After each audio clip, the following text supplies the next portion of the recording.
Hey y'all, I'm Eboni K. Williams, and I'm on Nothing to Lose But Yourself, hosted by Ricky Day.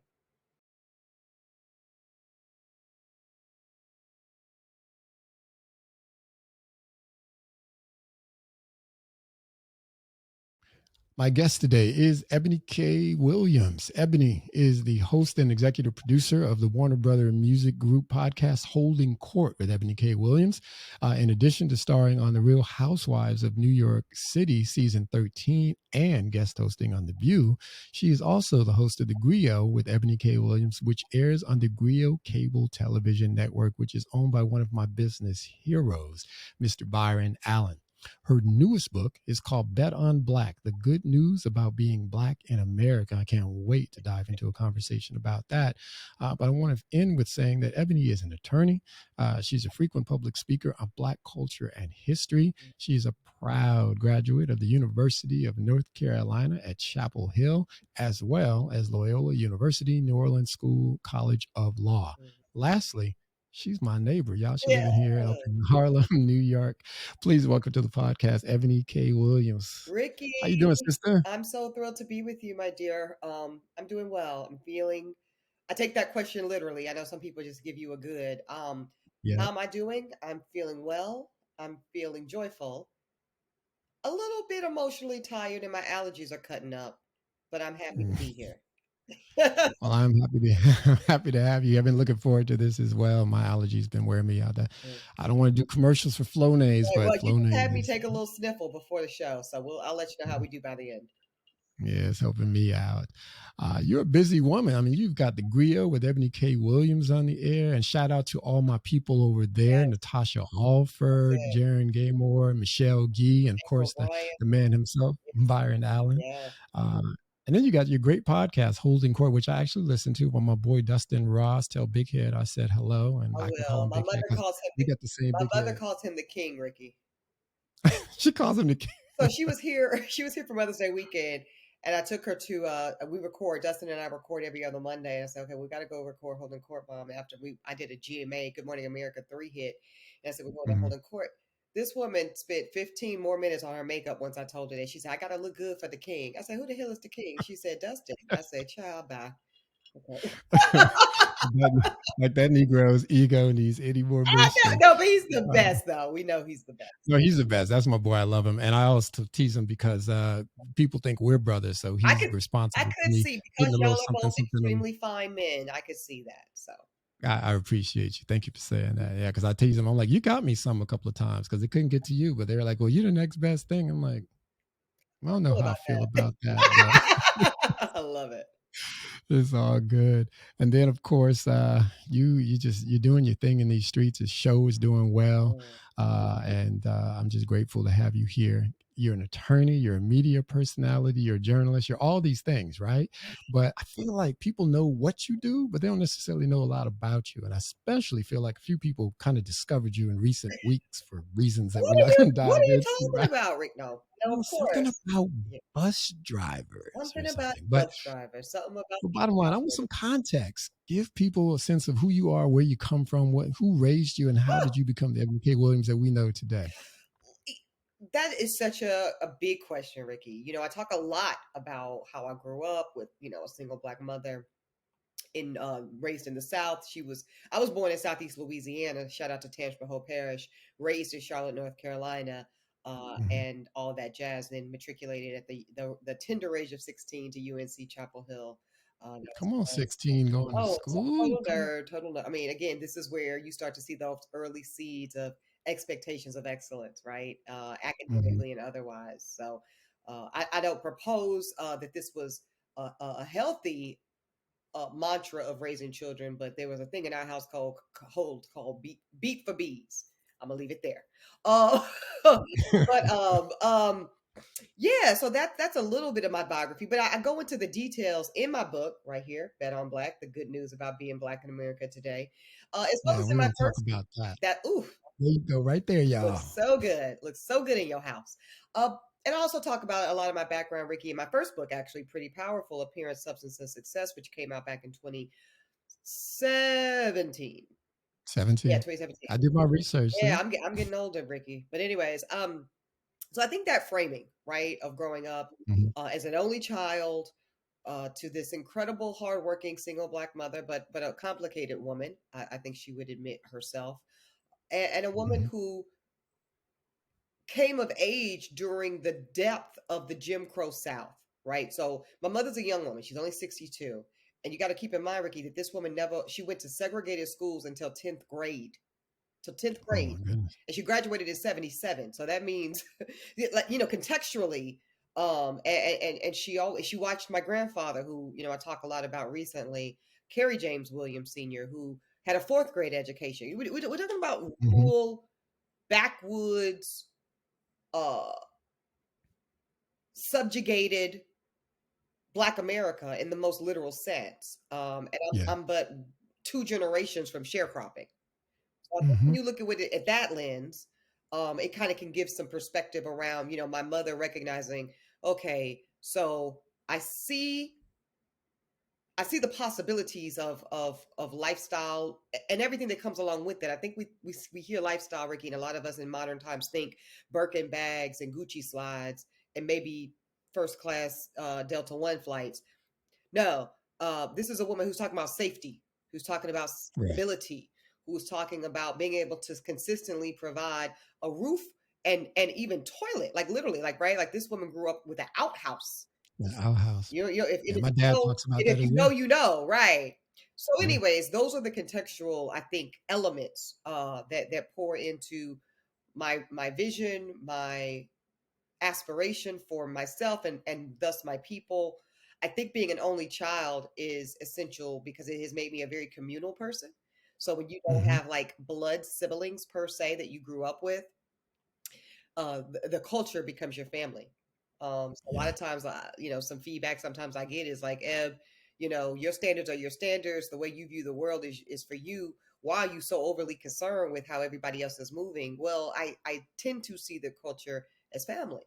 And it's Mhm. okay if everybody doesn't obviously move how I move, right? But I do think it's my duty and my responsibility to the culture who has provided and protected me to share what I do know and then give choice. And I'm a big fan of optionality. I love Yeah. options. And that is, I think, my essential calling, if you will, to the culture. I was going to ask you about that. I'm glad you touched on it. I mean, I think it's important to give people options, right? You're contributing, you're loving, you're supporting the culture, but it's important to also remember that they're just that. They're That's options all, that and people are that's going all to they make. are. That's all they are. Yeah, They're their just own options. decisions, and They're not we got to mandates. They're respect not those. requirements. They're just options because, and I think this goes across the board, like even in my personal life. And yeah, please give me options. Mhm.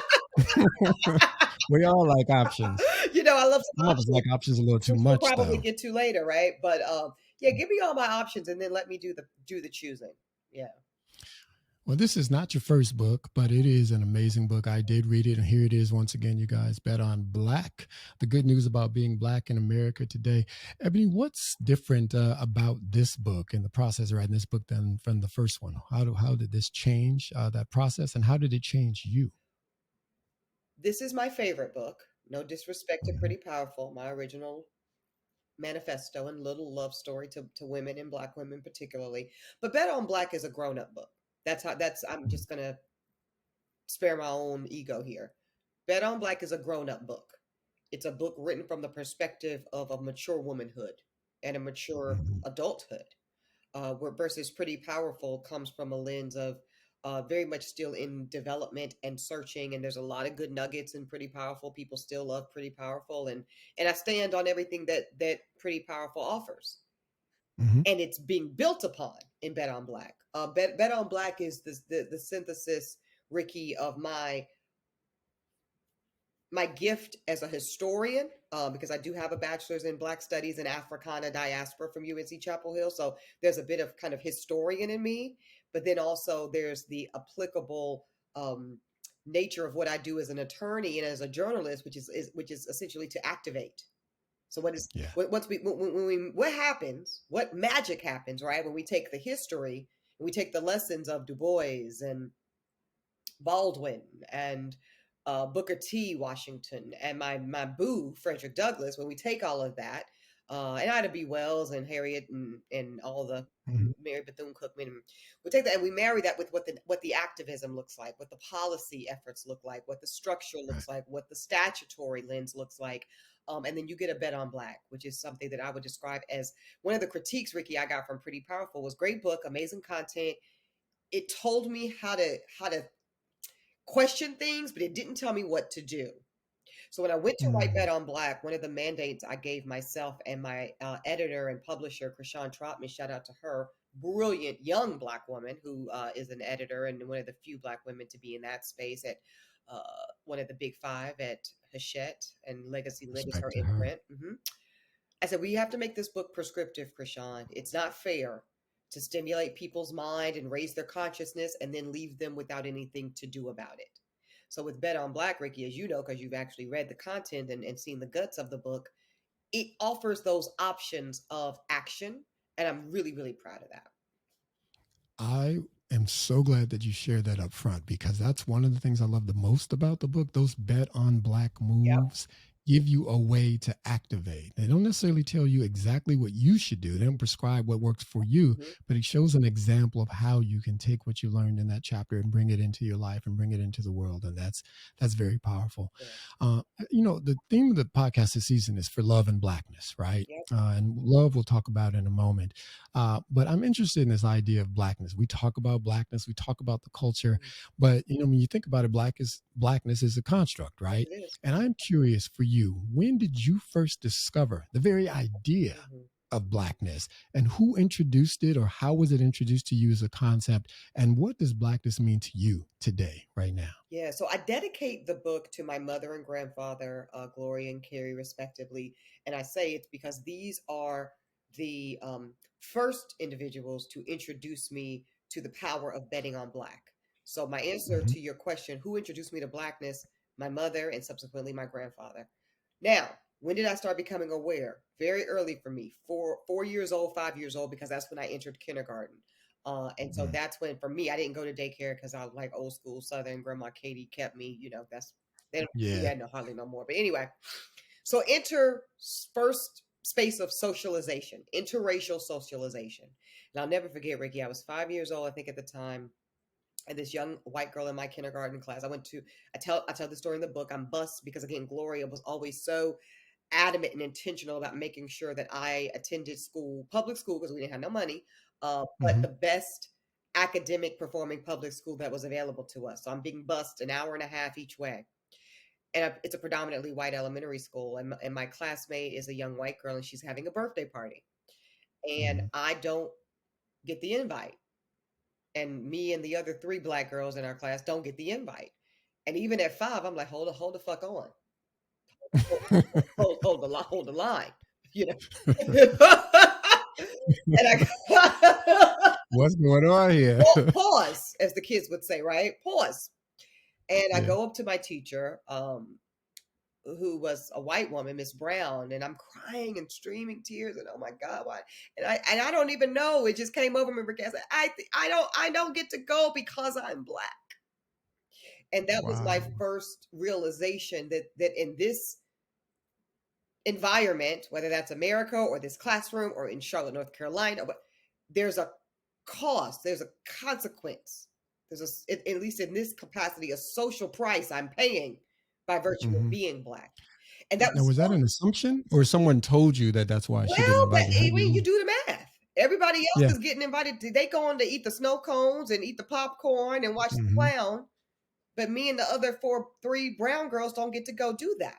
So now I'm Yeah. interpreting that even at that young infantile age, Ricky, that's a cost. That's Hmm. I'm interpreting that as punitive, right? Yeah. Around this aspect of my identity. I'm a girl, she's a girl. I'm 5, she's 5.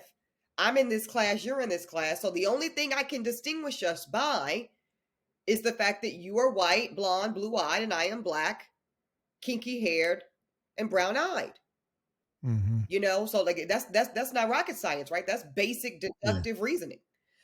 But And the so, fact right. that somebody at that age has to figure that out already, I mean, that just robs you of so much of your childhood already. You know what I mean? Like little white kids don't have to think about Well, those it things at does. that But see, age. this now you're bringing this into the modern context, right, Ricky? And because I know I'm not an anomaly, I think many of us, if you ask that question, you're gonna hear some variation, whether it was a t-ball team, a softball team, a chess club, Mhm. that this is the level of consciousness that most Black kids have to endure. Um, and yet we've got governors and legislators working overtime to make sure that little white children get to remain ignorant and blissfully and willfully oblivious to these Yeah. realities that little black what I experienced shit of course I experienced that. Look at what Ruby Bridges went through at 6. Mhm. Ruby Bridges Yeah. is still with us and I think only in her 60s. So what are we talking about? The first young Black girl to integrate public schools in New Orleans, Louisiana, not far from where I was born. So that's when I first had an awareness of Blackness as a distinct construct in America that was also treated a particular way and perceived a particular way. And it was negative and it was less than, and it was to be punished, to be candid. Mhm. Now, run that up against what my mother modeled and what my grandfather modeled, which was Blackness. They were not believers, Ricky, in like assimilation. Yeah. They didn't believe, nor did they model behavior that says our best chance at safety and liberation is going to be to emulate whiteness. No, no, no, no. It was the opposite for these particular blacks. They believed in leaning in to the strength, power, and distinction of their blackness. And I Mhm. saw that with my grandfather. Y'all gonna respect me, goddamn it. My name is Carrie J. Yeah. Williams, and I'm gonna call you. I call you your name. Don't call me no N-word. You call me Carrie James or sir. So okay, so I'm watching this. I'm watching Mhm. Gloria show up in that same posture. Like we're at restaurants. Why did the 3 white tables get served and menus and drinks and water and shit before me and my daughter got? No, it's a problem. I'm seeing this at 7 and 8. So I'm Yeah. seeing them stand on their blackness, not like in spite of it, but because of it. They deserve Because. respect because they're black, not in spite of them being black. See, and that's different. Mhm. So those were the things that really modeled to me the power of blackness, and it allowed me at those early points in life, Ricky, to reject, refute, and um, what do you call it?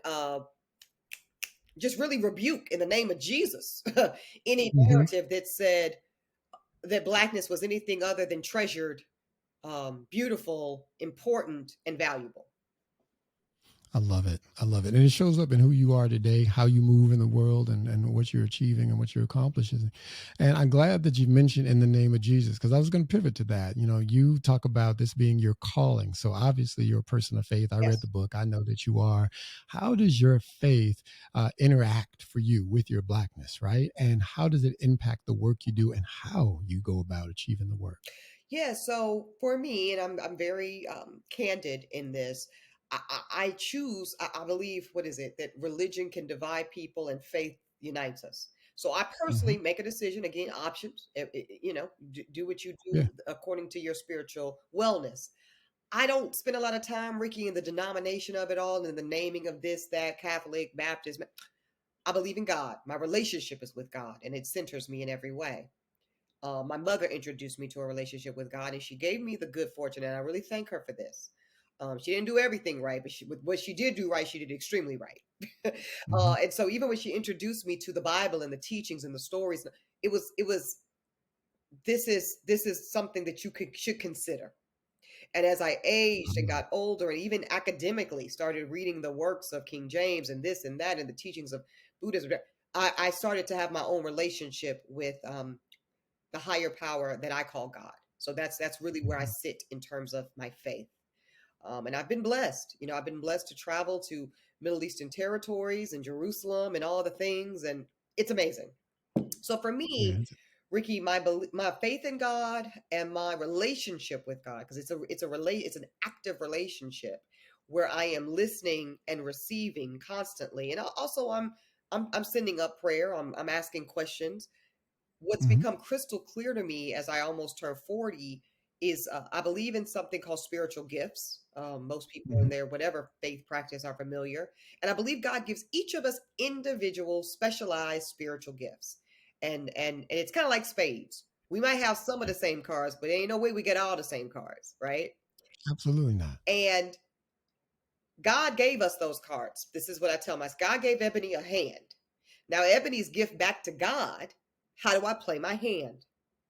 And any failure on my part to maximize my books, keeping with the spades reference. I'm You following. I'm following with me, you. right? If I'm I not a don't good player, but I maximize got the it. books, if I underbid my hand, Ricky, and underplay it, that's a spiritual failure on my part. And I take it very seriously. So when people have questions, like you said, about like, why is she moving like this? Why is she speaking on this? Why is she presenting the information in this particular way that seems so incongruent or inconsistent or unfamiliar from the ways in which we are used to getting it? Case in point, Hmm. Real Housewives of New York. We're used to Hmm. reality stars showing up a certain way, even those that look like us. I showed Yeah. up quite differently. That's not about making good TV. I don't give a damn about that. I can do that in my sleep. That's about a return on a spiritual gift. God Yeah. gave me God gave me the Joker, baby. Both of them, matter of fact, and the Ace and the And you King and got the to play Queen. them. So I got to play them. That's it. Hmm. No, I love that. I love that. I'm a member at FCBC, First Corinthian Baptist Church, and our Come purpose on, statement Pastor talks Mike. about that. Yeah, you know Pastor Mike. Mm-hmm. Shout out to Pastor Mike. He's Shout got a out to new book Pastor out Mike. himself, and Yeah. he's coming on the podcast soon. But we talk about, living the life that you were created to live and using your gifts to serve other people. And that's what you're talking about. We all get these gifts, and it's our purpose to use those gifts to serve God and to serve other people. And in the process, of course, we're going to serve ourselves. Yeah. And you're obviously doing that. You're out here walking the walk, talking the talk, and I appreciate it. And you, I want to dive into the book a little bit. In this first chapter of the book, which got me right in the beginning, right? It's called Accuracy. And you speak about the very real challenges we face with regards to education and representation, and namely the importance of understanding the Black experience, right? Particularly within our historical narrative and that link Yeah. to an actualized Black identity in today's America. I want you just to spend a moment to unpack that because I think that's so important, particularly in this political climate that we're existing in right now. Can you unpack that a little bit for folks, Ebony? Because I want people to read this book and I want to share some nuggets with Indeed. So let's go to the political climate. Let's start there, right? So them. we've got a climate where, again, states and local and state and governments, and then spoiler alert, get prepared because this summer things like affirmative action and things that we federally have taken for Yeah, granted as settled law will no longer be settled law. And yeah. there's that. So with all that at stake, let's start with that framework. Those are things that are at stake. The Hmm. academic teaching and understanding of Blackness in classrooms across America, with that all in peril and likely to be not there, that means the responsibility, Ricky, of us that are of the diaspora. And I want to spend a little time talking about defining Blackness, right? Hmm. Because we know that the historically and current day, when you start trying to define and narrowly tailor and exclude and include who even gets to be Black, Yeah, it's hot. It's it's hot. real hot. It's real hot. So I like to keep it real simple. You know who's Black to me? Anybody who is a derivative of the diaspora and chooses to identify as such. The choice is The important. choice is important, and how you show up in that choice is important, right? Now, I say it's simple, but of course it could get complicated, right? So you take, because I'm talking to you, and I know you can go here with me. You take a woman like Meghan Markle, and nothing is negative about this, but this is an interesting case study of somebody who was born of a Black identifying American mother, white Hmm. American identifying father, has an aesthetic that is, I think one could reasonably submit as racially ambiguous, Hmm. spent a vast majority of her life, by her own admission, as leaning into the ambiguity slash white adjacency and proximity of that, only Hmm. to at a relatively late age of late 30s, early 40s, once she travels as the fiance of one of the whitest men in the world, Prince Harry, to the UK, right?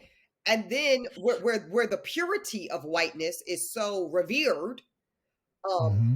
she's faced with a brutal awakening in a very nasty way, by the way, Hmm. that your proximity to whiteness is not enough because Not even you're close. right, because that proportion, however small it may be, to Africana diaspora disqualifies you from participating in the full benefit of whiteness. So I think Yeah. that's a good example when it comes to how broad and narrow blackness can look. Mm-hmm. Yeah. So with that said, this is what I'll say about, again, going back to the accuracy. So with public schools and all these things essentially saying that understanding of blackness from traditional spaces is in jeopardy, is in peril, that now means who will teach us, Ricky? Who will teach our children? Who will teach our teachers? Who will teach our community who we are? And one good Mm-hmm. thing that my mother did, again, back to what she did right, she did very right, starting at those ages of 4, 5, 6, 7, when everybody else was getting a whole lot of Dr. Seuss and, and that's cool, and Cabbage Patch Dolls, and I got those too. Every summer, every Christmas, every birthday, I was getting the narratives, the slave narratives of Frederick Douglass. I was getting the autobiography of, Malcolm X, Harriet Tubman, Soul of Black Folk. She curated, literally curated. And again, this is not a Mm-hmm. woman of higher education. My mother never finished college. My mother said, I'm good after 2 years at Texas Southern. That was her choice. Again, options, options. Options, yeah. Options and But choices. she said for my daughter to be able to walk in this world as I know it, which is white centric and male centric, she's got to know who the fuck she is. And it's Yeah. my responsibility as her only parent to make sure that she knows it, because I cannot trust, this is Malcolm X showing up, only a Mm-hmm. fool allows his oppressor to educate his children. Now, that's not to say a literal interpretation, and I know this because I've talked to Ilyasa about this, right? It's not to say we don't, have our children in schools and all that, but we must supplement, Ricky. We must Absolutely. take the onus and responsibility to say that what we know our oppressor will keep from our children, will prevent from us as a people, we must provide. So my mother curated a library that looks not very different than what's behind me now as a grown ass woman, to make sure that I had those teachings. And so that's why no one could tell me about being black, not at 5 years old when I'm not invited to the birthday party, not at 16 when I'm a freshman on campus at UNC Chapel Hill, walking around with a full academic merit Pogue scholar, but a little white boy want to run up from the country talking about I took the place of his white classmate who was a white man and I shouldn't be here and I'm only here because of affirmative action and all that bullshit. Sir, you cannot tell me the authenticity and accuracy of my identity and what it means, because I know. And it's in the knowing that my swagger and my confidence and my ability to navigate this world exist. Well said, Ebony. And also, the other thing is the example when you think about it, when you think about our Jewish brothers and sisters, Mm-hmm. the only reason that they have survived as a race, as a faith, is because they take the time to educate each generation at home. Yeah. It's central to their identity.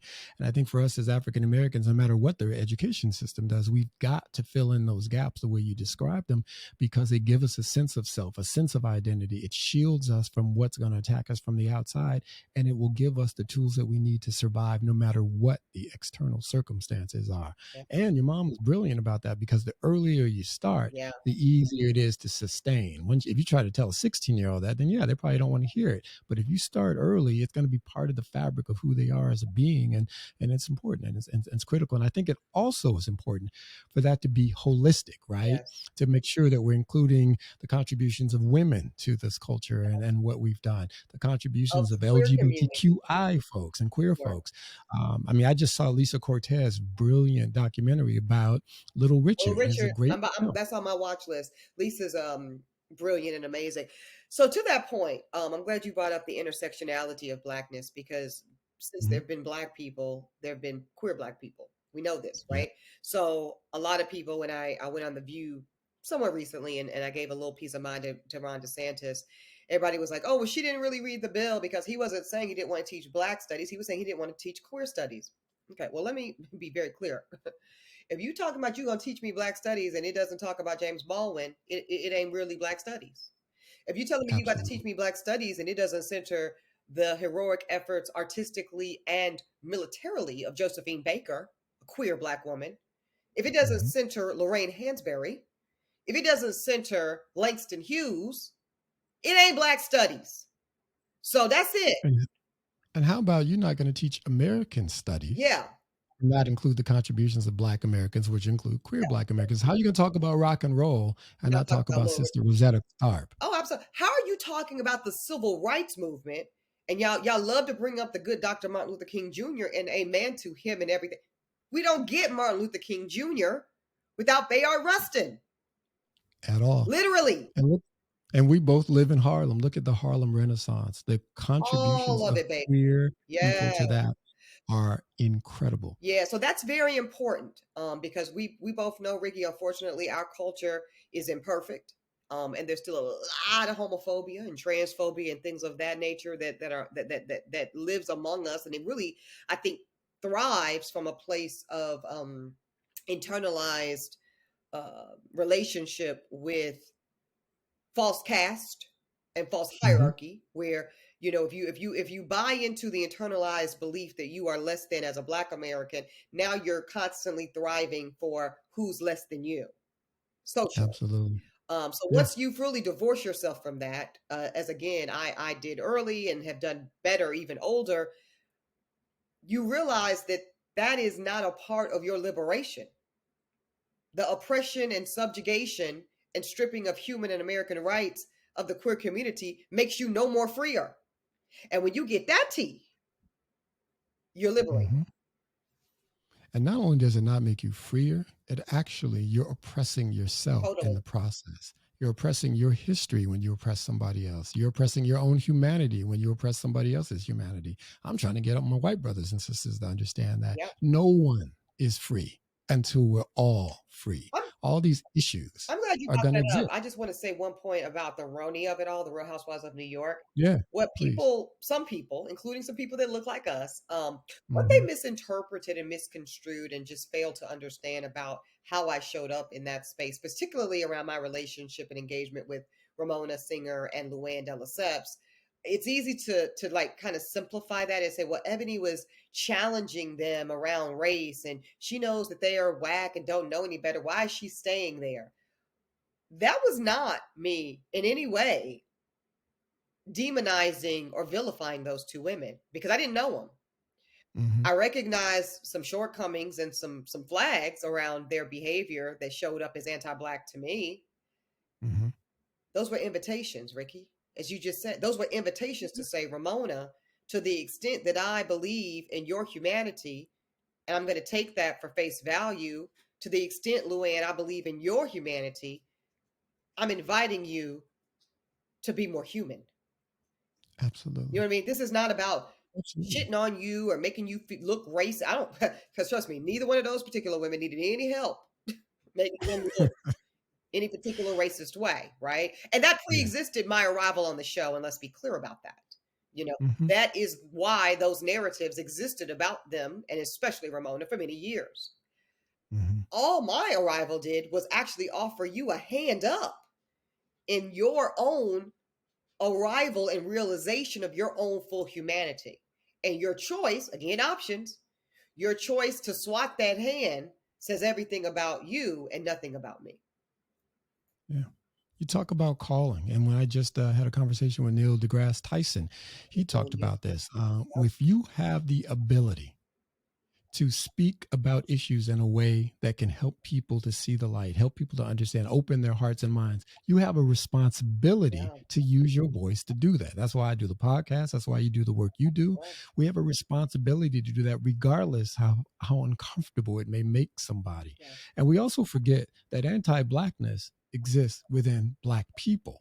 So the people that quite often are afraid to have those conversations or want you to just be acceptable, be quiet, be Go along to get no, along. Yeah, that's an yeah, step out of anti-blackness that. that they don't even recognize sometimes. And to Yeah, that point, a lot of misogynists. You don't have to be a man to be a misogynist. at all, You don't even have to be heterosexual to be homophobic. at all, at all. So yeah. Back to the book though. These bet on black moves. One of the ones I want to chat about real briefly is it comes out of this chapter, and you say that it's important to expand consciousness. I want you to share that with people because I think that's so important, and I think in this era of information, we've got access to all the information in the world, but for some reason, Andy Warhol seems to be right about this. The more people have the ability to be different, the more they're going to want to be alike. Mm, We've got all this information that's available to us, but everybody kind of is falling into this group think without expanding their consciousness, without checking and testing and probing to find out if this is objectively true yeah. or just something that the group believes. Talk about the importance of expanding your consciousness. Right. So let's go back to the full subtitle of the book, Ricky. Bet on Hmm. Black, subtitle: The Good News About Being Black in America Today. And that was an Today. important part.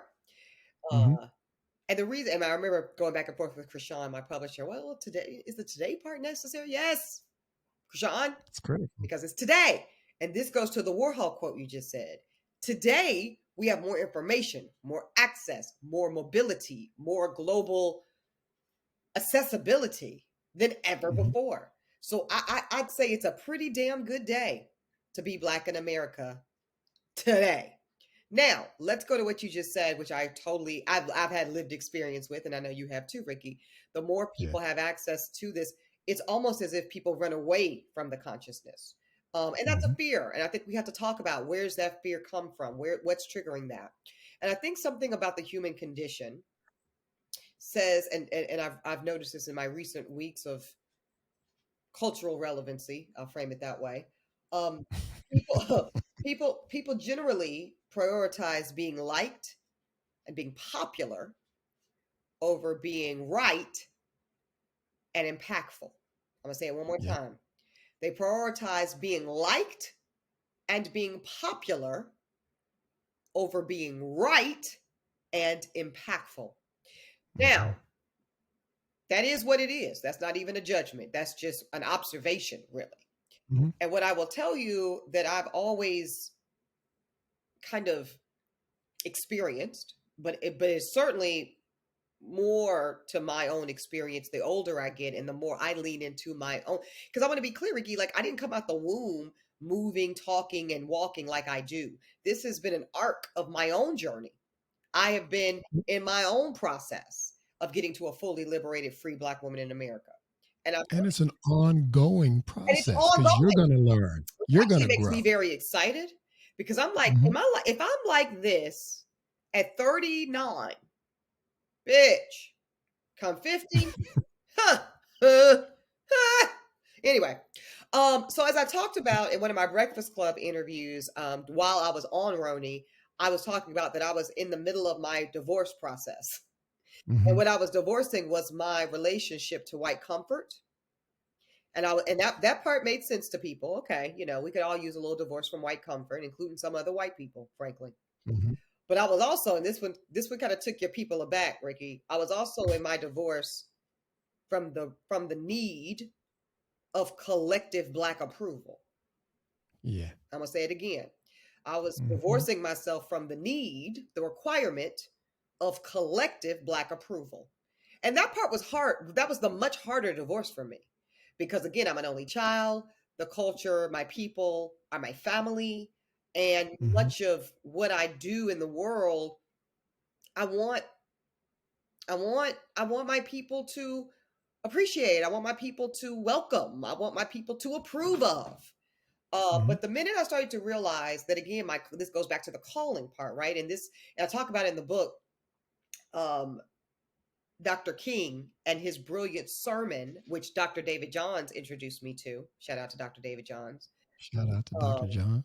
but if not, you could read the book to get the full thing, and you could, of course, go on YouTube and Google King's sermon. But if not, to hear him, which is powerful. But essentially, he says, Ricky, as you know, um, that may us all find something, even one thing in this thing called life, that we are willing to die for, that we are willing to Yeah. sacrifice for, that we are willing, he says, this is King's words, not mine, that we are willing to be unpopular for, that we are Hmm. willing to be cast out for. And when you find that thing, and he says, whether you're 38 years old, and I happened to be 38 when I heard that sermon, and I got chills all down my back. And Woo. I've had a birthday since then, but here we go. He says, whether you're 38 or 78, when you find that thing, know that you have now found your reason to live. And if you live and you never find that thing, King says, and you're never willing to be unpopular, to sacrifice, and to die for that thing, King says you're not fit to live. That's what King says. He says you're not fit to live, and you might as well die. And then he says, if you find that thing and you know what you're supposed to do, and you know that it's going to cost you popularity and book sales and record spins and all the things that some of us are really preoccupied with, right? Likes on Instagram and all that shit. All that shit.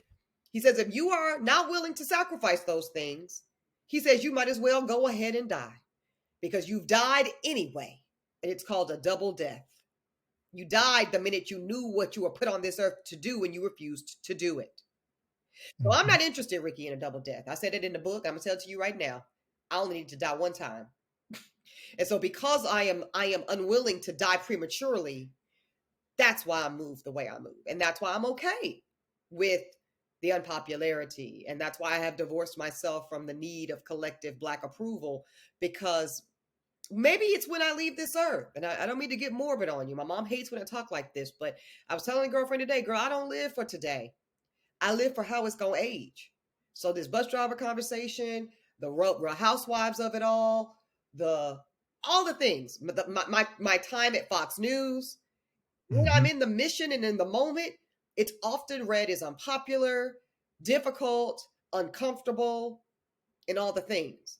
But oh, baby, when you let it age a little bit, and even to this day, if you go back right now, Ricky Day, and anybody listening to this conversation, go back right now and Google Eboni K. Williams and Trump docket. It's a monologue essentially that I'm giving to Donald Trump. It's an open letter to Donald Trump that I do back in 2016 in the wake of his irresponsible commentary around Charlottesville riots. Yeah. And when you listen to it now, it hit then. Let me be a little sit swaggy. in it. Let me be a little swaggy. That shit hit then. But baby, when you listen to it now and you listen to me talking about the depreciable value of innate whiteness then, and then you see how that's further evolved to a modern day DeSantis, 6-3 conservative court now.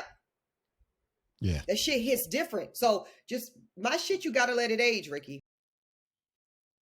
Anything that's real, you really got to let it age. And when King was making that statement, he's coming from the Jesus place. When Jesus talks about picking up your cross and follow him, that's what he means. You're not going to be popular for doing the thing you're called to do, for doing the thing that love calls you to do.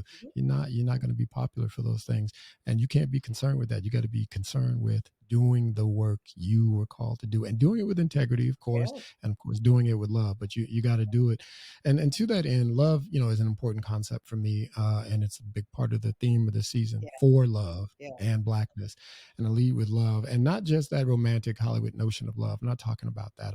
I'm a big Bell Hooks fan, and in reading Bell Hooks, I came across the definition of love from M. Scott Peck. And I'll quote Bell Hooks real quick as we slide into this. The word love is often defined as a noun, yet all of the most astute theorists of love acknowledge that we would all love better if we used it as a verb, right? So she spent years of searching for a meaningful definition of the word love, and she came across M. Scott Peck's definition of love, which is as follows. Love is the will to extend oneself for the purpose of nurturing one's own or another's spiritual growth. Explaining further, he continues, love is as love does. Love is an act of will. Namely, it's both an intention and an action. Will implies choice. So we don't have to love, we choose to love. And since choice must be made to nurture growth, this definition kind of counters the widely held assumptions that we just love intrinsically. Because if you look around, as you can see, we don't love intrinsically. And so if you can, I don't know how you feel about that definition, but first of all, how do you feel about that definition? How does that definition hit for you when you think about what love can mean in that context? It hits spot on for me, Ricky. I'm also a proponent of Gary Chapman's The Five Love Languages, right? And so for Hmm. me, words of affirmation, while nice, I don't give a shit about nothing you talking about. I don't. Yeah. It's what you're doing. It Hmm. has to be a verb for me. I was just talking about this to a good girlfriend last night. Um, what are you willing to do? You can tell me you love me. You can actually love me, but that does Hmm. not resonate with me unless you are doing something actionable that Hmm. shows me what you are willing to do around that love. So, yeah, I'm an acts of service person, Ricky. I'm a gifts person. I'm a quality time person because those are the things that require that willingness that you just spoke about in that definition that says Hmm. beyond just the verbiage and the rhetoric. And I'm not saying it's not important, but I can only speak for me personally. I need Hmm. to feel it. I need to see it. I need to have it become a verb. The noun doesn't resonate with me. It for some reason it rings absent and hollow. But the Yeah. verb now that's taking that I that holds so much more credibility for me when I am unpacking, the authenticity of the love. Yeah, I hear you.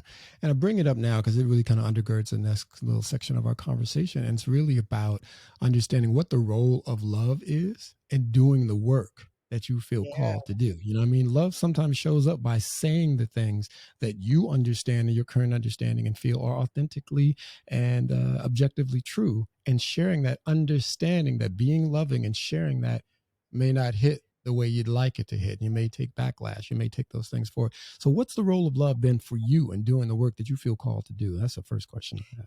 it's everything you just said times a thousand, right? Like it's easier for me. Let's go to ease. It's easier Hmm. for me. It's easier for any of us that are in the space and in the culture and in any level of public eye and scrutiny to go along to get along. That's easier. It's Yeah. easier to, like you say with the Warhol quote, right? It's easier to be a part of the masses. It's Hmm. easier to duplicate what has already worked. Yeah. It's easier to assimilate to versions of blackness, versions of womanhood, queer, pick an identity, Hmm. and copy and paste because we know that that will be liked, popular, approved, and also let's just bring the bag into it. We know it pays. Yeah. Rewarded. It's going to be Right? It's going to rewarded. be rewarded in all the ways that matter. Hmm. So it's really, to me, deductive reasoning again only Yeah. stands to reason that when you see those of us that not on a one-off for a viral moment or not here and there, but that consistently show up in a posture that puts us in a vulnerable place when it comes to all those things we talked about, popularity, Hmm. like financially even, because I talk about in the book the cost of disruption. Oh, yeah. And I talk about it in a very practical, tangential way, meaning don't try this at home. Because you have stuff to I lose. have stuff to lose, and I've already done the math, quite literally, most of the time, that say, okay, if I Hmm. come out and I say the thing that I feel, this is a perfect example was that Trump docket I just referenced during my days at Fox News.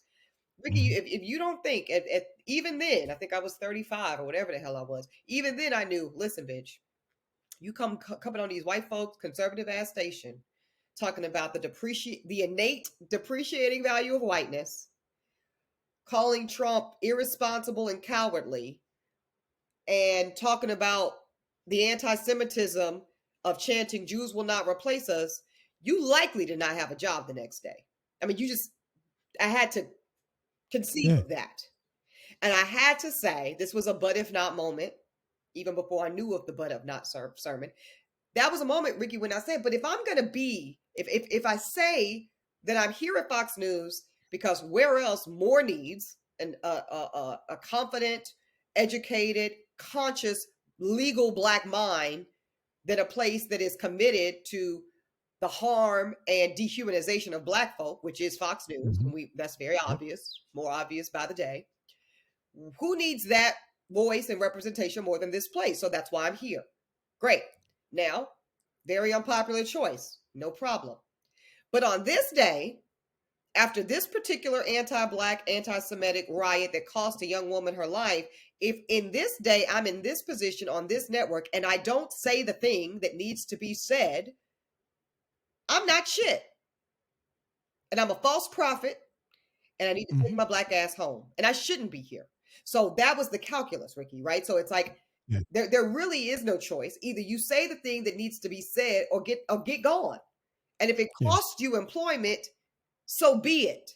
Because that's where the faith part comes in. It says, but I know my God, and my God is going to provide above and beyond. It might not be here, but it will be somewhere. And essentially, Mm-hmm. it wasn't the next day, but it did kind of play out like that. Same thing with Real Housewives of New York, right? I Yeah. certainly, I'm a lot of things, Ricky Day. I'm not slow. So I know That you're not. I can assure you I know the formula of what works on traditional reality television, particularly when it comes Mm-hmm. to the expectation of Black women caricature. So I could give you all of that. And yet I Mm-hmm. made a choice, options, to show up in a completely unique way, I submit. And I stand by that. And Mm-hmm. I knew that could mean a few things. It could mean I'm not brought back. It could have mean I was edited out the whole season. It could mean what happened. They blew the whole shit up, fired everybody, and brought back a whole new cast. And I'm more than okay with that because that's a legacy I can be proud of, Ricky. I can be proud of the Exactly. fact that my mere presence was so threatening to a 13-year legacy of white centeredness. And I was so disruptive in my positioning and kind of taking up the space, if you will, that it Mm-hmm. disrupted and shook the table so aggressively that the network says we've got to do this thing differently now. And I think that's a really important, powerful legacy that I'm certainly proud of. Yeah. There's also a risk because you could easily have had the people that you were showing up and advocating for turn on you and wonder, why are you doing this in the first place? How can we take you seriously when you're showing up on a reality show where women are taken advantage of and speaking ill of each other? I mean, you had a lot to lose. And Sonia Richards Ross was on recently, and Yeah, she shared that when she was making the decision about Atlanta, that you're the first person she reached out to, and you gave her wise counsel. It was amazing to see the sisterhood. yeah. But I'm curious, and she didn't share the details about, what was that conversation like? I assume you said many of the same things you said today. Yeah, it was a little more specific around Sonya because I was familiar with Sonya before Mm-hmm. Housewives because I had interviewed her on my Revolt show at the time. I was hosting and executive producing Revolt Black News. So, again, I believe in Black people belonging in all spaces. And I remember her coming on Revolt and telling me how when she was in the midst of her Olympic triumphs, because that's what she is, an Olympic Mm-hmm. champion and a patriot and American hero, that she was working out in a gym. I want to say she said in Sweden. And, Mm-hmm. and it was like a bunch of words she didn't understand because she doesn't know the language, but she heard that N word. She heard that. Mm-hmm. And so I just remember pouring into her and her pouring into me reciprocally about the need for us to be in all spaces. So I won't say too much because I'm a Yeah, lawyer and it's private. and it's that's for us. But I will Yeah. say I encouraged our sister to take up space. I thought that she brought something really unique. That's the other thing. I don't think reality TV is for everybody. That's I think there's obviously we all watch it. It's a lot of clout chasing. It's a lot of Mm-hmm. performance. It's a lot of, to me, setting the culture backwards. But I think there are certain individuals, Ricky, that hold the power of advancement of narrative and disruption of false narrative around Blackness. And I think Sonia is one of those individuals, and that's what I talked to her about, and that's why I encouraged her to pursue it, and I also encouraged her some mechanisms in which she should protect the things that she reveres and treasures most, a la her family and her Her marriage. family. So we had that. You Yeah, better believe we had that conversation as well. absolutely. Like I said, I talked to Neil deGrasse Tyson recently, America's scientist, Oh, astrophysicist. Great genius, literal conversation. genius. Yeah. Brilliant brother, blackety black, black, black. I had no idea how black he was, and No, we you had ain't. great. You didn't pick that up with that Teddy Pendergrass look he got going on. Well, I did. That was my first hit. And I say no, that with no shade. That was my first hit. yeah, But his father had a great quote that he said to him early in life, and he said, "It's not enough to be right. You also have to be effective." yeah, Right. And to that end, and reflecting on love. Now, by now, we've all heard plenty about this freaking bus driver conversation Yeah. and remark, and I don't really want to unpack that and the ways that it's been unpacked already. I think that horse It has been beat exists. to Yeah, death. everybody's got Google. Yeah. Go look it Yeah, up. it exists, Yeah. and the camps, people are in whatever camp they're in at this point. It is what it is. But what I do want to ask you about that, when you reflect on love and you reflect on what I just said about, it's not just enough to be right; it's enough. You have to be effective. Yeah. One of the things that stood out for me, and that moment that your comment sparked, was between with all the back and forth. There's so much venom, right? Yeah. And people were triggered by their own past trauma and the ways they feel.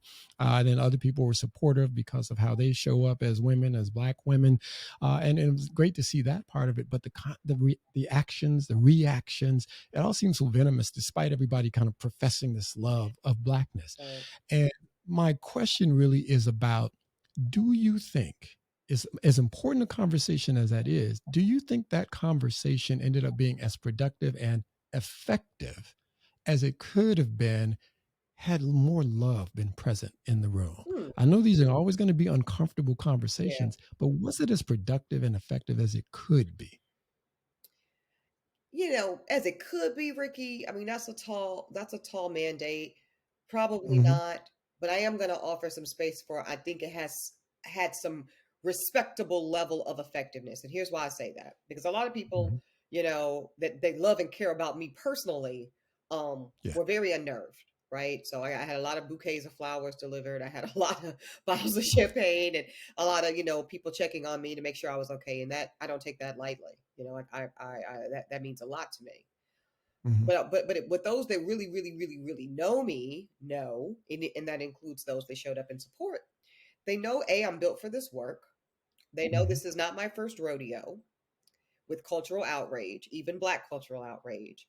And what they also know is that this was just a little bit the point, not the animosity and the nastiness and the Hmm. venom, but the engagement. What I know for Hmm. sure is a measure of effectiveness is when, and I say this with all respect and love for Byron Allen and what we are doing as great journalists at the Grio. Hmm. But the Grio went to Breakfast Club, and the Grio is not the View. So the fact that and the Grio is 6 months old, by the way, as Yeah. a cable network. So that Yeah. this infantile show, we just hit 100 episodes, that people now know what the Grio is, because the reality Hmm. is that was a viral moment. It impacted and changed the culture, maybe forever. We'll see. I don't know that Black people will Hmm. ever talk about bus drivers and broader issues of blue collar and professional and the same again, right? Yeah. No time soon, for No sure. time for soon, for sure, right? But what we know is, with everything else we do on the Grio, where we talk about maternal health, we talk about Black prosecutors we're talking about tomorrow, we talk about the wrongfully convicted and incarcerated, we talk about life beyond convictions and clean slate bills, we talk about reparations, we talk about breast cancer, Mental health, health, for uh, instance. trans rights. So that is a measure of effect, right? That Hmm. now those who didn't know there was a thing called the Grio know that there's a news show that centers Blackness called the Grio. Check. Yeah. Also effective. Ricky, within 2 weeks, and normally you're in this business, most of the times, even a viral moment gets a day, maybe two, maybe three max. The fact that we were some 2 weeks out from that Ayanla interview with myself airing, 2 weeks later, The View is doing not one but two segments about it. Sherry Yeah. Shepherd's show, number one in daytime talk in that space, talking about it. Steve Shout out to Harvey, Sherry. Saw her on Monday. yeah, shout out. We love Sherry Shepherd. Steve Love Harvey been Sherry. talking about it almost every day since. Ricky Hmm. Smiley's been talking about it almost every day since. So the way it has reverberated in the culture and had tangential conversations, again, who gives a damn about who Eboni K. Williams is or is dating? No, the effectiveness, to your real question, Ricky, people are talking now about belief gaps with Black men, academically and substantively. People are talking about, well, let's look and compare why, relatively speaking, Black girls and women are achieving in both the classroom and the boardroom and home ownership and higher education at almost 2 to 3 times the level of our brothers. Because whether we like it or not, it is going to have a detrimental effect on the Black family in future generations. And I know that doesn't feel good, and I know that's a pain point. As I told somebody, I'll hold the space for Yeah. that pain. I really, and I don't say that with condensation, Ricky. I mean that shit because it is love. But you know, No, I know it is. You wouldn't be here if I didn't think it was I love. know, right? Trust But they call me. it tough love for a reason, right? And we were Yeah. all raised differently. And maybe that's a little bit of my trauma coming up, to be honest, right? I was raised with a Mhm. whole lot of tough love. I didn't have one of them, come here, baby. I didn't have one of them mamas. I had one of Yeah. them, girl, you better go fucking get it because your And to be liberation real, depends on it. and to be real, Ebony, I think that's part of what was challenging for folks because you were raised with that tough Yeah, love, right? You show up in a strong kind of way. And my partner, bless his heart, he and my best friend are fans, right? They love you. They're like, oh, we love Ebony. They saw the remark and he just kind of looked at me and was like, I know enough about her yeah, that I believe she meant another thing, yeah, but it's something about the way she shook her hair and pursed her lips or whatever. It's like, you had to know you were going to trigger people. yeah, That's that tough love thing showing up. And it's like, not everybody's built for that. And you don't necessarily have to hold everybody's hand, but that's what I'm talking about when I talk about love yeah. makes a space for, there's a lot of trauma. Maybe we can address this in a way that you can't please everybody. We all know No, better than that. That's a exactly. waste of everybody's And time. that feedback But is think valid, about it. Ricky. I mean, people have said what you're alluding to, which I could have said the same thing a different way. I hope valid. Valid. But at the same time, is valid. How are you going to tell Black women how to express Well, herself? right. Well, right. Valid and also valid. I'm not going to be policed in my delivery Hmm. because I'm not new to this work. One reason I feel, and that's all that matters at some point over when it comes to my agency is how I feel about it. I feel Yep. I've earned the right to speak to my people the way I elect. And either to your point, you know enough about my credibility and track record and books and works and podcasts and all the free content and legal analysis and like you know what I've put into the piggy bank of black love and Hmm. credibility to be able to spend a little bit on this issue, or you don't, or you never heard of Eboni K. Williams, or who is this uppity bitch? And that's okay. That's okay Hmm. because I'm trusting the overarching process. I'm trusting um again, I'm not here for a viral moment, Ricky. You know this, right? So for Yeah. those that's going to be, the limit of their understanding, and that's all they know of me, I can imagine that felt away. Yes, but for those Hmm. who have ridden with me and not always agreeing with me, by the way, a Yeah. lot of people that listen to Holden, Eb, Auntie E, I can't ride with you on that. That's a part of the beauty. That's a part of the love. That's a part of the expansion of consciousness I am talking about. You know Yeah, it's a part of reality. I mean, I love my mama like nobody loves their mama, but she ain't always right. I don't exactly. always agree with her. Exactly. Dustin and I don't always agree. I don't think Mary J. Blige can sing. That's my opinion. I'm not stepping in that with So, you. I don't necessarily. but I love my good sis. I I have love to my bring a good little sis. levity because that's a part of my love too, right? Nah, I feel you. That's a part of my love too. It's like, again, if you know me at all, I'm a clown. I am ridiculous. Yeah. But when it's time to get serious, we can do that too. And that's it. I think so many people don't know you Mhm. well. So they don't know you can be a clown. They don't know that other side. And context is everything with people. Yeah. Another thing, there's a host of issues that I think undergirded that conversation. There's sexism, there's some colorism, there may Yes. have been some perceived classism. Yes. And then, of course, there's this fraught relationship that kind of exists between Black men and women, not monolithically, but there is an element of that Yes. exists Say in our that, culture. Ricky. We don't have And to we got tap to, dance on that. yeah, That's an issue. That's we got to, that's no, a we got to breach. talk about it. That's a breach Um, that troubles me. I was just in mhm, India recently, 2 weeks, 3 weeks ago. I was in Mumbai and Ahmedabad and had a brilliant life-changing experience. And one of the things our group tasked us with was identify some communities you exist in back home that are suffering riff and riff and I forget the other word, but basically have a tear that mhm. are in need of repair and restoration. And I talked about a lot of communities. I talked about it within Black women. The colorism thing is a big heartbreak for me because I see it in my own family. I experience it, and I know we can do better. But Black women and Black men was at the top of that list too, because again, Mhm. generally speaking, that is a rupture. That's the word I was looking for. There is a Yeah, rupture that persists between Black women and Black men, and I believe it's actually growing larger. Well, I know it is, right? Let's kind of name it for a second. without a doubt. Name it. It's growing larger. There's no doubt Part of about the it. reason it's growing larger, Ricky, we know is because women, and this is kind of and I need to hold the space for the fact that even the framing of this conversation now is about to be very hetero-centered, Hmm. and that's its own thing, right? But I think we That's have a to name huge thing. that.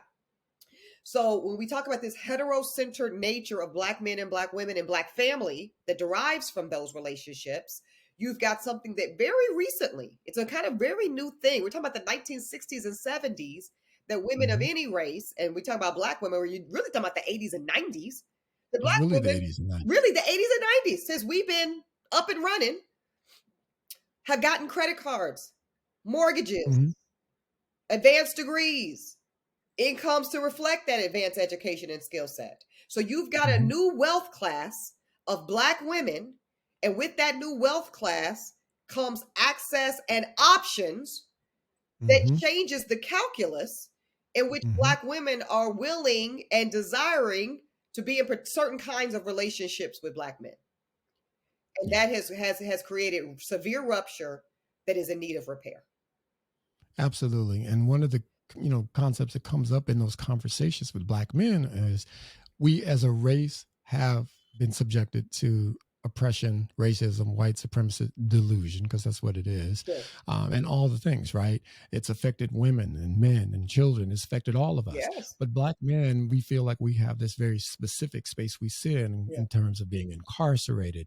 They feel like there's more programs for women and encouraging women and girls to go to school. They feel like, they're getting more opportunity placed in their lap than we are. And there's this thing that exists in our culture overall, and I mean the American culture, Yes. is this victimhood space, right? And it's based on reality on the ground. But I think we start to get in these battles, these discussions about who's the bigger victim, who's Yeah. benefiting, who's being supported, and who's not It's being called the supported. oppression Olympics. This is Yeah, part of the rupture between Black American and Jewish American communities as well. yeah. I'm a professional in both rupture and repair, contextually and socially, right? Absolutely, it's called the oppression Olympics, and you're right. Here's another thing, but going back to what you said earlier, Ricky, naming it is important, but now what are we willing to do differently around it? So Right. I'm gonna concede. This is just me talking. I'm not saying Mhm. anybody else. I actually agree that Black women and Black girls are positioned better, for lack of a better term. We're just positioned better in terms Mhm. of academic pursuit. I think we are subject to higher expectations academically, and thus there's a better result. Because I believe all children can rise to meet expectations, and most people rise to meet expectations. When you talk about Black boys specifically, this goes right back to the diaspora. I know people don't want to talk about white supremacy as a part of it, but we have to. When Mhm. Black men were brought to the shores of America in 1619, Ricky, in chattel, as were Black women, but let's stick to the Black men for a minute. Their their their main currency was their physicality, their Mhm. robustness, their dominance from a physical manifestation point. They could literally Yeah. build this nation better than others. So when you Mhm. convert that to a modern day lens of what America and American social structure expects and values of Black men, it is not their intelligentsia. It's not. Speak on it. I got to say it. I don't give a fuck. It is what they are doing on these football fields, what they are doing on these basketball courts. It's what they may or may not be doing in labor intensive. And again, that can go all the way up to professional college athletes, high school athletics, but it also is the literal still physical labor sectors, construction, this, that, and the third. And those could be very well paying, but it is still a correlation, Ricky, that says that the Mhm. primary value of Black masculinity is in your physicality. And as long as we as a Black America show up in some way, shape, or form complicit in Yeah. that assignment, I don't think it's going to look different for us. It's going to be very difficult for it to look different. And the ways that we talked about anti Blackness can exist in Black people. Sure. All of the things you just talked about can exist in us without us knowing it unless we have these uncomfortable conversations. And yeah, we're not going to always agree on them, but it's important to have these conversations and not render people invisible or unheard. And I think that's what so many Black men and boys feel right now. I Yeah, got to speak for us because I think that's what we feel right now. And that's a very dangerous place to be, particularly in this moment in time when you think about social media and technology and this echo chamber that so yeah, many people live in. yeah, You can get that stuff reinforced, and next thing you know, you can radicalize an entire group of people. yeah. You can have people out doing all kinds of things they would never have dreamed of doing because they've been radicalized into thinking a very specific way without any kind of context, without any kind of love, and without feeling like anyone cares about or hears or Yeah. feels what we're going through. And because And I I just so think it's deeply important. love and care and just like revere black men generally, my grandpa, like I only expect the best of black men. Let's be very clear. Mhm, So we got to start from that premise. So if you start from, this goes back to the love conversation you're having, Ricky, if you start from holding even the possible space of me showing up or anybody having leading this type of dialogue, showing up with a, what if we give this person just a little bit of grace around the fact that they are coming from a best interest of black men perspective. We don't know that to be true. We don't know that to be true, right? But let's just hold mhm, this, let's suspend belief for a minute that that could be, that's possible. Now the mhm, whole conversation radiates differently because what I'm simply suggesting as an option, again, not a mhm, mandate. Every black man doesn't need to be a chemist. Everybody not going to be mhm, Dr. Neil. But I mhm, do believe that not enough of any narrative, not the media, not the government, not broader American society, is encouraging or even suggesting to most black boys and young black men what their full scope of potential and optionality can look like. I think they are being very limited. I think they are being very kind of tethered to a very narrow space of these jobs and these roles and this positioning, and anything outside of that, you're now having to compromise on either your blackness or your masculinity. mhm. And again, the more we subscribe to that and we don't do the difficult disruption of that, I think the less inclined we're going to be in a better position. Absolutely. And I agree with that, but I also think it's important, and I know you already know this, and we've talked about this, that it's equally important to understand where people are coming from collectively, Yeah, and to know that not everybody is going to be that scholar, and to let them know that there's a place for you, there's value in you. I expect the best of you, I want the best of you, yeah. but that best is attached to the best you can be, living up You to can be. your Yeah, potential. Not everybody has to own the bus, or everybody has, I just want you to look at all the ways you individually yeah. can be the best that you can be. The other thing that came out of that is people then went there, right? And they unpacked what, wait a minute, how the hell is she got all this to say about black men and working class folks or whatever? And her ex is a white man. Yeah. And there was that whole conversation. Now, I don't want to unpack all that stuff because, as Black queer man, love is love, period, point blank, the freaking end. But I do think that it's interesting that, that so many of the most ardent proponents of Blackness Hmm. have non-Black partners and spouses, right? Yeah. And what emerges from that is, what does it look like when you're in the trenches fighting for us all day?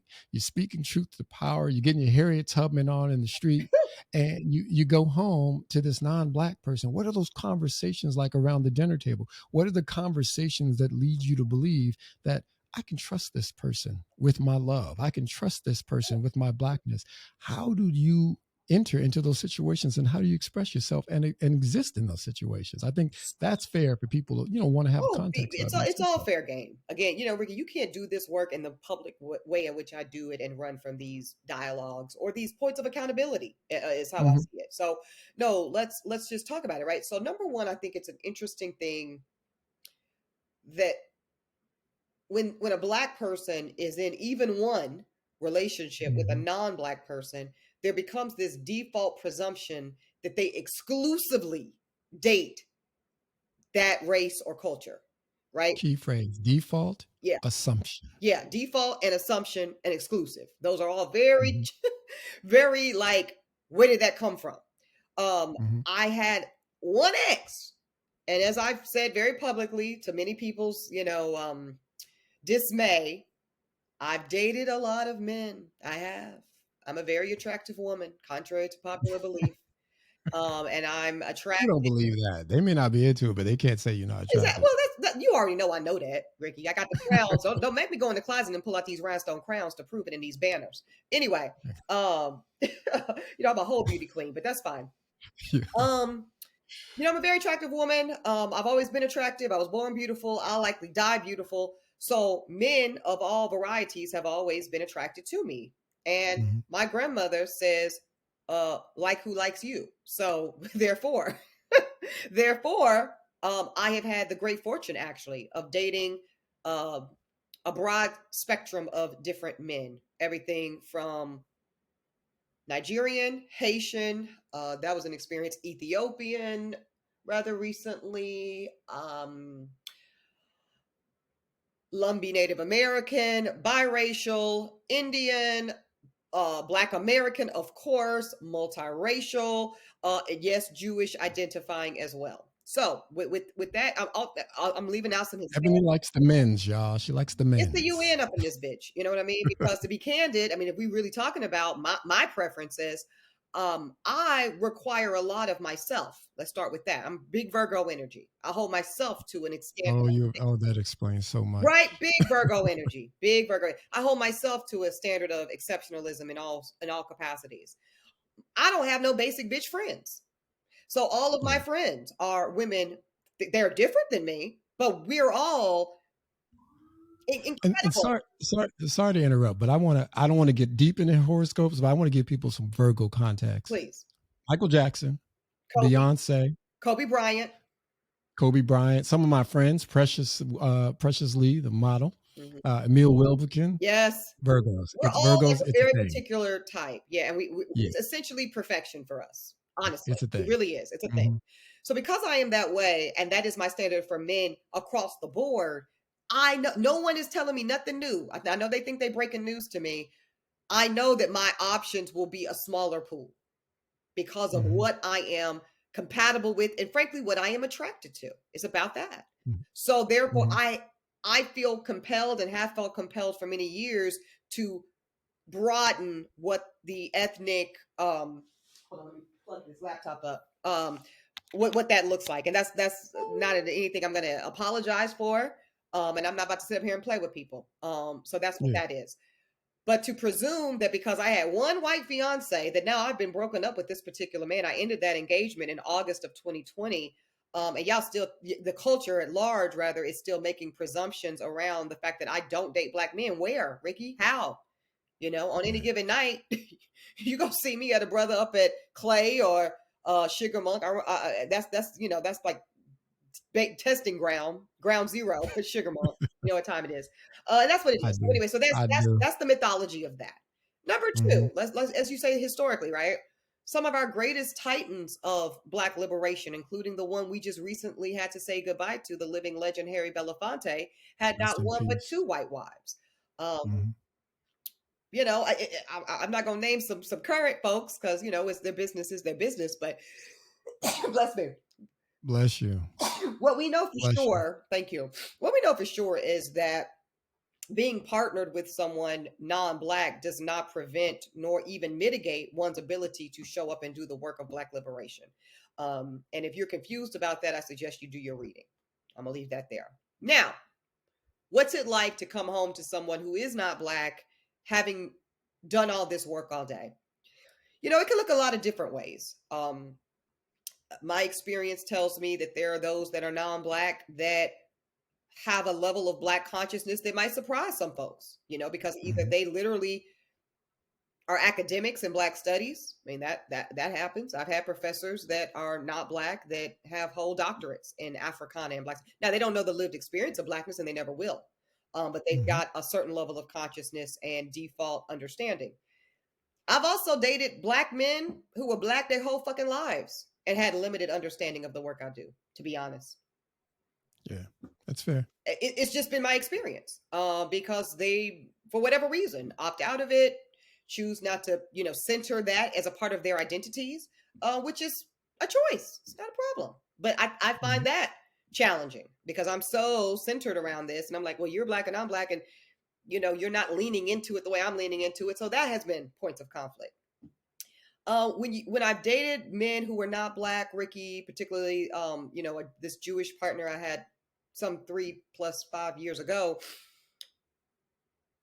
it was interesting because again, there's a special relationship historically between Black Americans and Jewish Americans. So there's some point of overlap and tethered relationship. And then Hmm. there's this huge point of diversion. So there were Yeah. often times where the oppression Olympics stuff would come up, and I'm just speaking to you very candidly and personally. Hmm. There were also times where, because he was an older man, he was an older Jewish man who was born and raised in, like, what do you call it, Long Island, New York. Okay.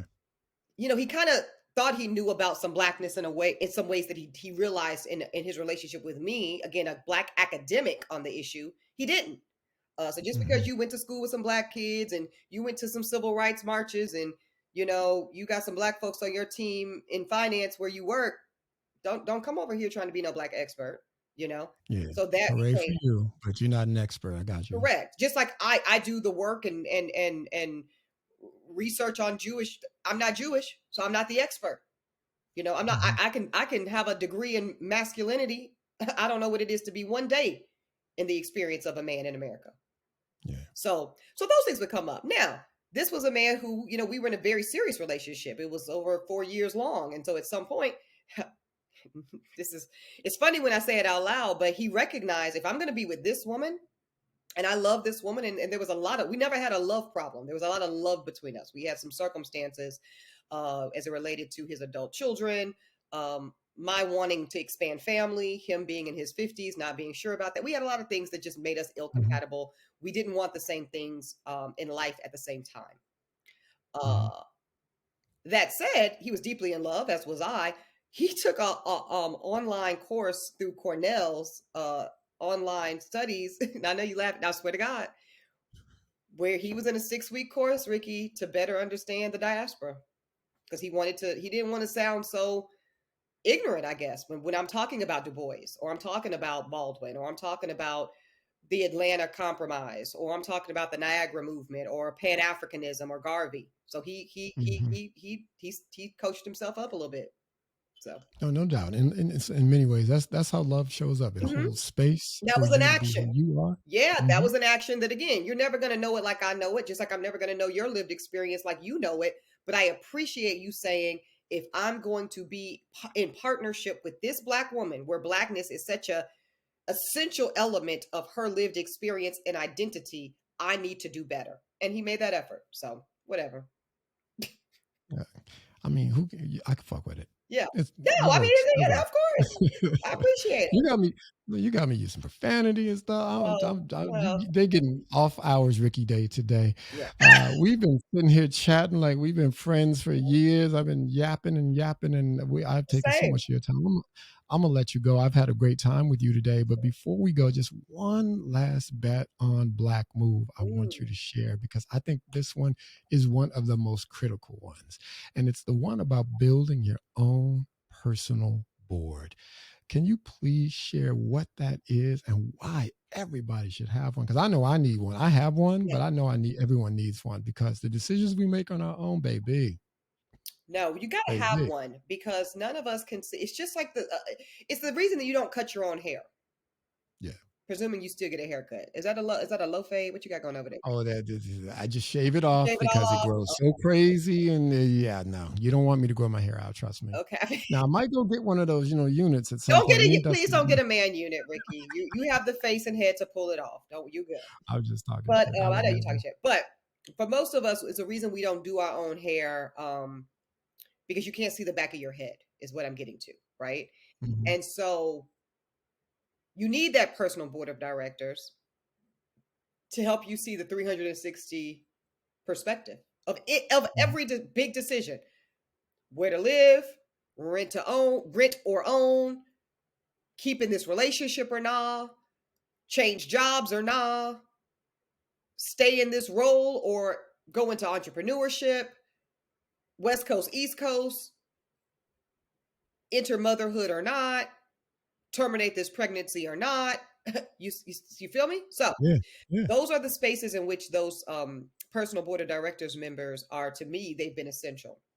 The other thing is, I treat it like a real board because I'm on a board of directors of Safe Horizon here. It's about a 3-year stint, and then we need to reevaluate. We need Mm-hmm. to stay on the Mm-hmm. board because sometimes it's a person's a great board member for a season in your life. And Yeah. sometimes, depending on where you are, for instance, as you know, Ricky, I'm very publicly on a single motherhood by choice journey. Mm-hmm. And while our mutual dear friend Lenora Davison Greenwich is has been on my board since I met her many moons ago, she's about to be elevated. She doesn't know it yet. She'll find it out when she listens to this show. She's going to be elevated to the executive committee of the board because she is an incredible mother to young children. And as I Yeah. embark on my motherhood journey, I'm going to have to lean on Lenora's counsel around everything from formula to preschool to when do we start talking about race with children, all the things. All the So things. that's a really concrete example of how that personal board of directors shows up. And also, don't get it twisted, y'all. Personal board of directors doesn't have to necessarily be your top best friends. Some of my friends are on my board. Others of my friends are my friends, and I love them to death. But child, I wouldn't let you pick out a dinner entree for me. So so there's that. You How know, you really feel. So yeah, that's what it is for me. Yeah. It's important, and I'm glad to hear that you have that. And I just really wanted people to understand that and to share that with people, because I think so many people I know have made some really bad decisions that they come to me lamenting about Yeah. afterwards. After I'm the like, fact. Yeah, and that uh, let me say this last note about the personal board. It's kind yeah, of like a therapist. Don't waste anybody's time. If you're gonna do the labor of identifying a board, I recommend no more than 5 or 6 people max. It could be as little as 2 or 3, right? Nice and hmm intimate. People that you really trust. Because if you don't trust them and you can't be vulnerable and you can't really share, your salary and your health results and things that are really vital, um, don't bother, because that's like going to therapy and lying, or going to therapy and hmm only telling the good stuff. That's a waste of your time and your money. Same thing with the personal board of directors. Only select people that you can trust and revere, that they're going to hold your secrets, they're going to protect your confidence, and most importantly, Ricky, they're going to advise you around your best interests. Not what it looks like, not what they would do even. What is in yeah. your best interest? What is in your best interest? I'm curious if you took the personal board, took the single motherhood to the personal board, because Oh, that's a absolutely. controversial decision. Even before, well, listen, I'm a very decisive person, so I Hmm. kind of knew what I wanted to do. But Hmm. absolutely, I took it to a few different types of members, right? I took it to women who were married mothers. I took Hmm. it to women who were older women who never had children, to see, do they have regrets? Do they wish they would have? Are they thrilled to death they didn't? So you gotta test that one out, and you better believe I did. You better believe I did, and I got really constructive feedback. That's what's up. Well, thank you so much for all the time today. This has been a great conversation. One of the best. Well, it's really shocking to me Mhm.